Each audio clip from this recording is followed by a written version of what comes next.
Hello and welcome back to our first episode of this week's watches for 2023. I hope you guys and girls had a wonderful Christmas and New Year's.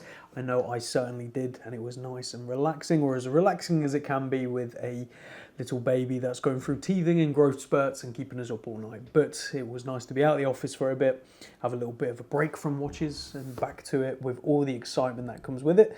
And my God, have we got some great stuff coming over the next couple of weeks for you guys and girls, including what's in this drop, obviously, but the next few drops, there's some really special stuff which I think you're all going to really appreciate and like. So keep an eye out for those. But before we dive into what's on the table today, I am wearing a Fears Brunswick White. This is a watch that we just purchased as stock.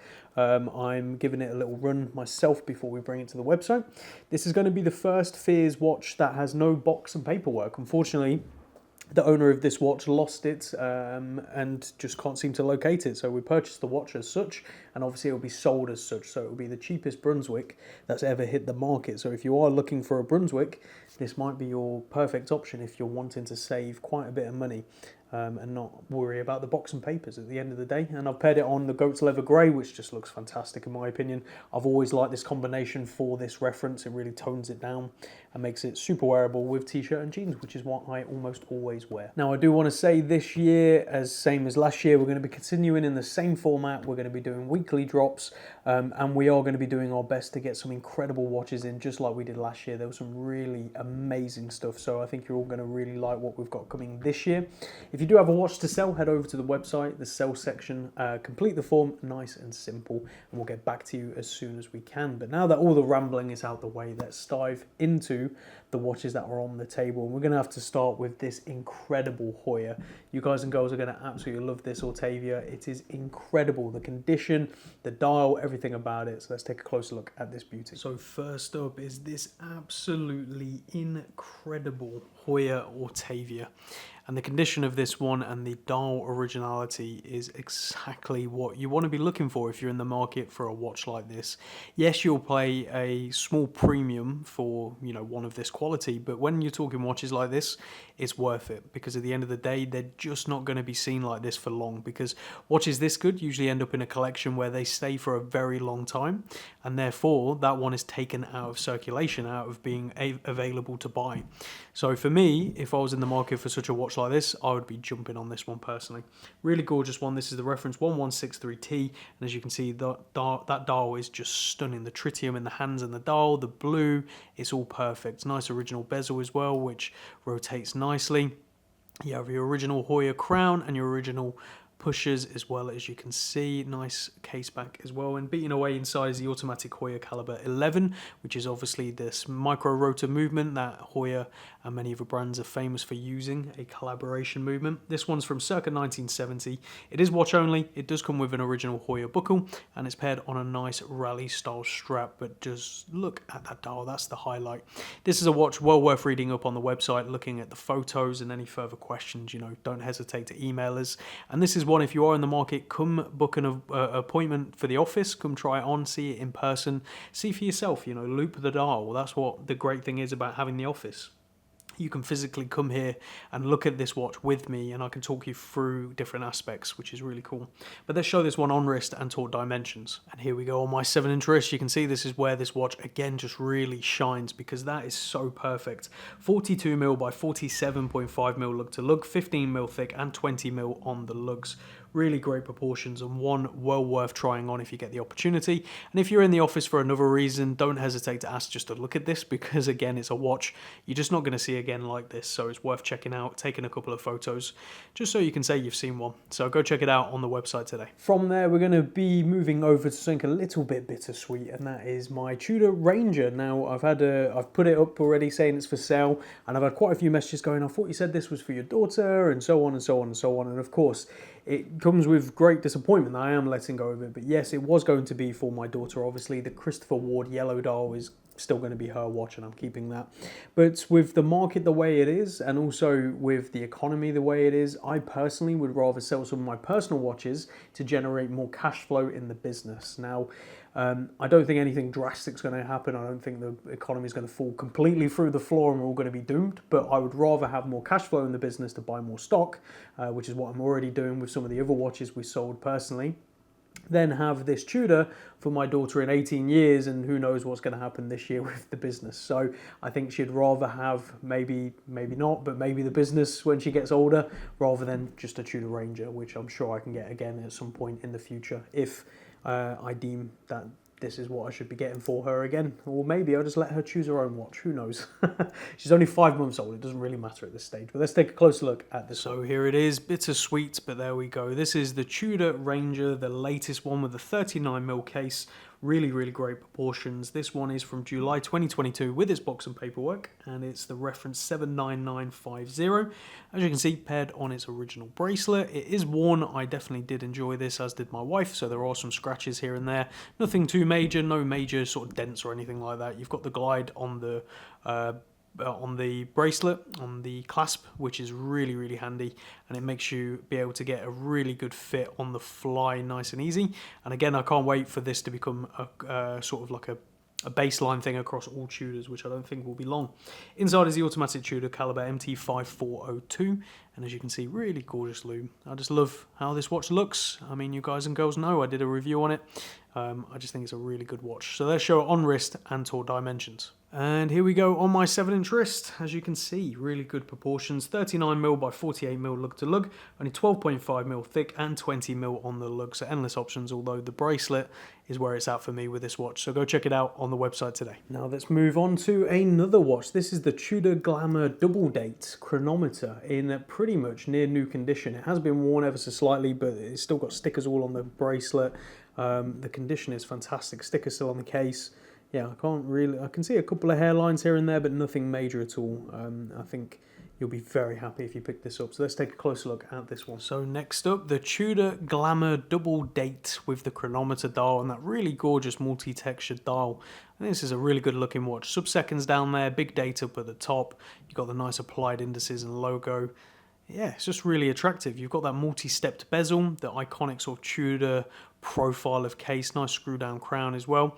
Nice bracelet, nice deploying sort of hidden clasp as well with stickers still on it. Exhibition case back showing that very impressive Tudor movement. It's very industrial in its design, but I think it's really, you know, it's still quite a nice movement to look at. So the reference to this one is 57100, and inside is the automatic Tudor caliber MT5641, which is obviously a chronometer as proudly stated on the dial around the subdial. This one is from September 2022, and it does come with its box and paperwork and is priced very fairly, especially when you look at what retail is. So let's show this one on wrist and talk dimensions. And here we go on my 7-inch wrist. You can see it is a bigger watch. Sticker still on the side there. You can see it's a little bit thicker, wider. It's a big watch, but it wears very well still. So 42mm by 50mm lug to lug, so under that 50mm sweet spot we always go on about. 13.5mm thick and 22mm on the lugs. So endless options if you want to swap it out. Again, I think the Tudor bracelets are just really comfortable, and they do make them to really suit the watch. I think that looks really good on that. Although a nice black strap could probably dress this up quite nicely. So go check this one out on the website today. From there, let's go over to a watch I absolutely love, and it's sort of a bittersweet thing, obviously with Page&Cooper going under as a business, but this is the Squale Page&Cooper Vintage Master with an original Bakelite bezel. Absolutely fantastic. I believe they only made 50 of these, or was it 60? 60 of these total, 20 in each colour. There were 3 different colours, and this is a really beautiful sort of dark blue, light grey colour, which really suits the dial and the look. So let's take a closer look at this one. Next up is this awesome Page&Cooper, very vintage in its design, and that's reflected in the reference. This is the Page&Cooper Vintage Squale, limited to 60 total, and that's 20 across 3 different colours. So in this colourway, there was only 20. Now the story goes, Squale found multiple of these bezels in new old stock condition from the 50s, 60s era, and Squale along with Page&Cooper made this limited edition. Now obviously there is a limited edition with Amsterdam Watch Company in Amsterdam, obviously, that also have a similar story. So I think they had a big sort of box of Bakelite bezels that Squale found and have made these collaborations. I think it's a cool thing to do, to sort of build the watch around the bezel. And you can see this bezel is lovely, really nice original Bakelite, looks fantastic. So this one's from June 2014, and inside is the automatic ETA 2824, just compared on a nice rubber strap, and it has its box and paperwork, which includes a Page&Cooper flip knife, which is kind of cool, or not a flip knife, sorry, a pocket knife. This strap is vanilla scented, which again is quite nice when you pull the watch out. You get a nice fragrance to it. But yeah, this is number 35 out of 60, and it's in good worn condition. There's a couple of scratches here and there, but nothing major. You can totally whack this watch on, go away and enjoy it. So let's show it on wrist and taut dimensions. And here we go on my 7-inch wrist. You can see the proportions of this one are fantastic. So what you're looking at is 39.5mm by 47.5mm lug to lug, only 13mm thick and 20mm on the lugs. So endless options for straps, but this does pair up very nicely with this current combination.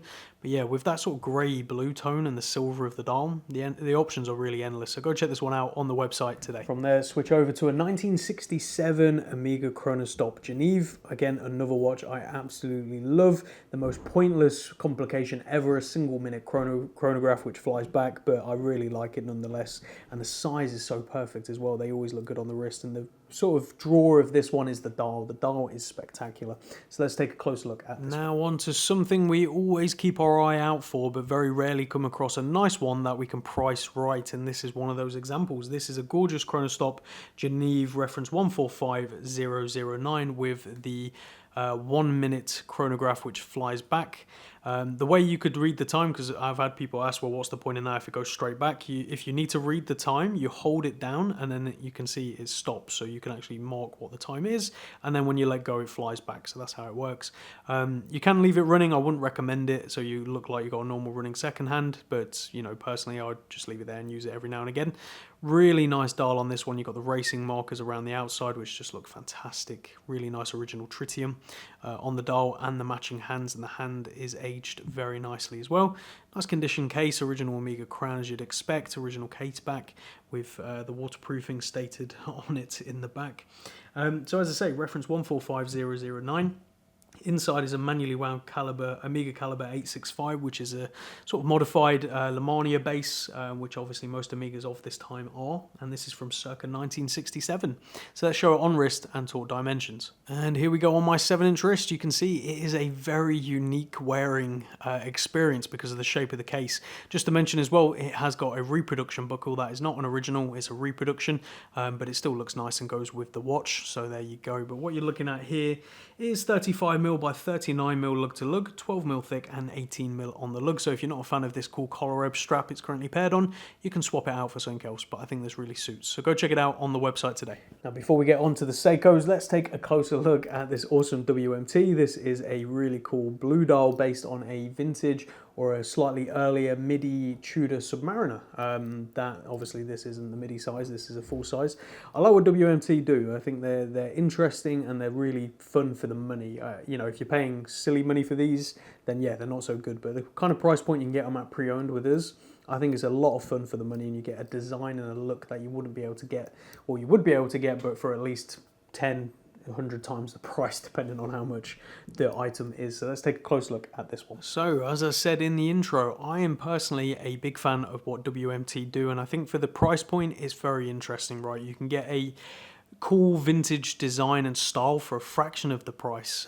Some people absolutely hate that. I mean, for me personally, some of these watches, what they're based on, I wouldn't be able to afford the originals, and for people who even can afford the originals, finding a good original is incredibly hard. I know people have been looking for certain references for years because a good quality, all original condition one still hasn't come up. So for those people, even with the money, some references they just can't get. So I am not opposed to things like this because it doesn't say Rolex. It's not trying to be the Rolex or the Tudor. It's being honest about what it is. It's a very cool looking homage watch which is aged. So this is the Royal Marine reference. It has an automatic Yuto inside, and this one's from November 21 with its box and papers and its bracelet, as you can see, all in very nice condition.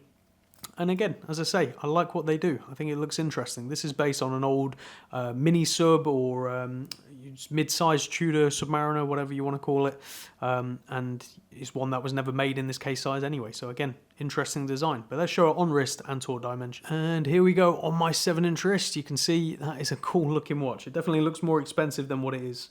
So this is 39mm by 47mm lug to lug, 14.5mm thick, and a lot of that is with that heavily domed acrylic crystal, and 20mm on the lug, so endless options, but a really cool watch nonetheless. So go check this one out on the website today. Now let's go on to the Seiko GMT. This is nicknamed the Batman. I believe it's also called called the Blueberry. There's multiple different nicknames for it. I really like how this one looks. I owned one personally for a little while.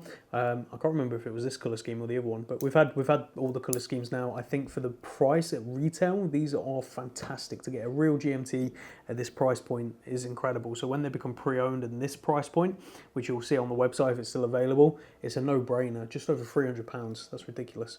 This one is in fantastic condition, box papers, everything with it. So let's take a closer look. So next up is this really cool Seiko 5 Sports GMT, and as we move the hand around, there you go, you can better see it. So you have this really high gloss, almost glass-like bezel, which is black and blue. In certain lights it looks all black, in certain lights the blue really pops and it can do some interesting things. You have a glossy blue dial with the red accents with the GMT hand and GMT stated on the dial. Just a really good design, and it looks really nice, and I think they've done a very good job with this. This is the reference SSK 003K1, and inside is the automatic Seiko caliber 4R34, and you can see that through the exhibition case back beating away. This watch still does have its sticker on the case back, and it's in very good condition, lightly worn. As you can see, swing tag still attached, box and papers, and paired on its original Seiko Jubilee. No screw down crown, friction fit bezel, that's something to be mentioned, but it's still, as I say, at the price point, even at retail, this is a no-brainer, and I paid retail for mine when I got it, and now below retail for pre-owned, I think they're fantastic. So as I say, this one's July 2022 with its box and papers, but they show on wrist and torque dimensions. And here we go on my 7-inch wrist. This is one good looking watch, as you can see. So what you're looking at size wise is 42.5mm by 46mm lug to lug, 13.5mm thick and 22mm on the lug, so endless options, although I'd keep it on the Jubilee personally. So go check this one out on the website today. Next up, let's go over to a limited edition Seiko 5. This is a really cool textured black dial, black case, part of the sort of 5KX range or the Seiko SKX range, the new one. This is a collaboration with Yuto Horigome. I apologise for butchering that name, but a really cool watch. Again, just over £200. Limited edition, signature on the back, but for me the draw is this dial, and I think you guys will agree when you see it in a second. So let's take a closer look. So next up is this really cool limited edition. I'm not going to butcher the gentleman's name again that this is in collaboration with, but you can see it in the title. Really cool multi-textured black dial there, which just plays with the light, and it looks so great. All black case, which again looks really, really good. No screw down crown, as you'd expect with these models. They don't have screw down crowns. They date, as you'd expect. And a really cool black bezel, which again looks like a sapphire sort of glass inlay. Very, very cool, very high polish. Exhibition case back. And this watch, in good old Seiko fashion, is limited to 6,000 pieces. This is the SRPJ39K1, and inside is the automatic Seiko caliber 4R36. This one's from September 2022 with its box and paperwork and its original Seiko rubber strap, which I have to say is one of the nicest rubber straps I've seen from Seiko to date. If this is something that they're going to start doing, I'll be very glad. But let's show it on wrist and torque dimensions. And here we go on my 7-inch wrist. As you can see, just suits really nicely, fits really nicely, and looks really good. 42mm by 45.5mm lug to lug, 13.5mm thick and 22mm on the lugs. So again, endless options, but on this strap pairing, I think it looks really good. So go check it out on the website today. And last but by no means least, a very similar watch to the one we just looked at, apart from this one has a textured green camo dial against the black, which again looks really, really cool. Another interesting look and interesting design that I think you guys and girls will appreciate. So let's take a closer look at this one. And here we go. So the awesome green dial version, as you can see. This one isn't a limited edition, but is done in the same sort of fashion, and that is one interesting dial. The way it plays with the light and changes because of the textures, I think is really cool. You haven't got the high gloss bezel this time, you've got the matte one, which looks really good. All black case. It is on its Seiko NATO strap, again exhibition case back. This is the reference SRPJ37, and this one has the Seiko caliber 4R36 again. And this one also is from September 2022 with its box and paperwork in virtually new condition, as you can see. Just a really good looking watch, and again, if you're a fan of these Seikos, they make so many different variants that there will be something for you, and this one might be just that one, but they show on wrist and torque dimensions. And here we go on my 7-inch wrist. As you can see, another good looking fit, which is no surprise.